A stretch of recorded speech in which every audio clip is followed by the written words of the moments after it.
Jamais sans la grâce, une dévotion matinale qui vous connecte à la pensée de Dieu et vous donne la provision du ciel au quotidien. Bonjour chers amis, chers internautes, nouvelle journée, bienvenue dans cette dernière dévotion de cette semaine. Seigneur, bénis cette dévotion, cette dernière de cette semaine. Merci de nous faire du bien au nom puissant de Jésus. Amen. Esther chapitre 8, le verset 8. Écrivez donc en faveur des Juifs comme il vous plaira, au nom du roi, et scellez avec l'anneau du roi, car une lettre écrite au nom du roi et scellée avec l'anneau du roi ne peut être révoquée.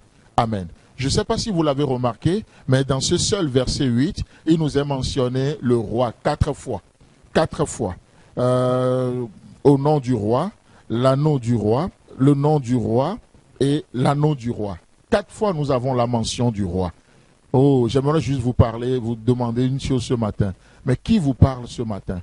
Quelle voix vous écoutez? La voix du roi ou la voix de ce monde? On a besoin d'entendre ce que le roi nous dit, n'est-ce pas? Les dits du roi. 4 fois il est mentionné le roi, le nom du roi, au nom du roi. Vous savez, c'est vraiment merveilleux. Et en son nom, justement, au nom du roi, nous pouvons tellement de choses. N'est-ce pas ce que Paul nous dit dans Philippiens 4, le verset 13? Je puis tout par celui qui me fortifie. Je puis tout par ce nom merveilleux. Et en ce nom, les âmes sont sauvées. En ce nom, les aveugles voient. En ce nom, les cœurs brisés sont restaurés et les vies sont comblées. En ce nom, nous avons un nom, le nom du roi. Et la Bible nous dit qu'aux hommes, il n'a pas été donné un autre nom par lequel nous pouvons être sauvés, excepté le nom de Jésus-Christ. Nous avons un nom. Et le nom, quand il est dit, car une lettre écrite au nom du roi et scellée avec le sceau du roi ne peut être révoquée. Qu'est-ce que ça veut dire? Vous savez, quand on parle du nom de quelqu'un, le nom d'une personne nous parle de son caractère. Le nom d'une personne nous parle de sa nature. Et l'anneau de Dieu, en tout cas l'anneau parle de l'autorité royale. Il est intéressant de voir que la nature du roi est en accord avec son autorité. Oui, Dieu est autorité. Dieu a de l'autorité. Il est autorité, mais Dieu n'est pas autoritaire. C'est beau de voir l'autorité de Dieu exercée en harmonie, en accord avec sa nature. Mais combien d'autorités aujourd'hui ne reflètent pas la nature de Dieu? Chers amis, chers internautes, vous nous écoutez. Peut-être vous êtes élevés en dignité, vous êtes un leader dans votre famille, peut-être vous êtes un père de famille. En exerçant votre autorité, votre anneau qui parle de votre autorité, oh, est-ce que le cœur du roi est manifesté? Dieu nous appelle par notre autorité qui nous a délégués, par l'autorité déléguée, que nous puissions refléter sa nature, que le mari puisse refléter par son autorité sa position sur son épouse, que le mari puisse révéler le cœur de Dieu, que les parents par leur position puissent révéler la nature de Dieu à leurs enfants.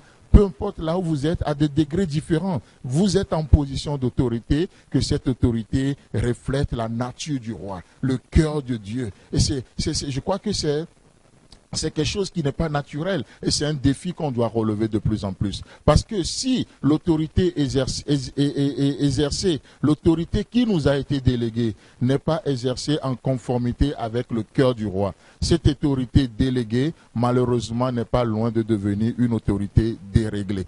C'est vraiment important de manifester le cœur de Dieu, le cœur de Dieu. Et il est question d'une lettre écrite au nom du roi et scellée avec l'anneau du roi. Et il est dit que cette lettre ne peut être révoquée. Mais laissez-moi vous dire que le sang de Jésus-Christ écrit un nouvel édit. Et c'est ce que nous appelons la nouvelle alliance, n'est-ce pas? Par le sang de Jésus-Christ, nous sommes rentrés dans une nouvelle alliance, une nouvelle ère, une alliance meilleure. Mais laissez-moi vous dire que si le sang d'Abel crie vengeance, le sang de Christ crie pardon. Le sang de Christ crie pardon. Et cela ne peut être révoqué. Le sang de Christ crie pardon et ça ne peut être révoqué. Si le sang d'Abel crie meurtre, oui, parce que son frère l'a tué et quand il l'a tué et le sang d'Abel crie meurtre, laissez-moi vous dire que le sang de Christ crie don de soi. Parce qu'il dit, il n'y a personne qui m'enlève ma vie, mais je la donne. J'ai le pouvoir de la donner et j'ai le pouvoir de la reprendre. Si le sang d'Abel crie la mort, Le sang de Jésus-Christ crée la vie et cela ne peut être révoqué. Dire qu'on peut perdre son salut, c'est de dire qu'on peut révoquer cette lettre-là. Or, cette lettre a été écrite par le sang d'une nouvelle alliance. Que Dieu vous bénisse dans cette journée et c'est pourquoi la Bible dit pas une seule offrande. Il a amené à la perfection. Et pour toujours, ceux qui sont sanctifiés. Bonne journée, bon week-end et Dieu voulant, on se retrouve la semaine prochaine. Si vous avez aimé cette émission, parlez-en à vos amis. Parlez-leur du message de la grâce et de ce qu'il fait dans vos vies. Pour un sujet de prière, une question ou pour devenir partenaire, contactez-nous au 00229 94 75 80 20. Que Dieu vous bénisse et à la prochaine. En attendant, pensez avec Dieu.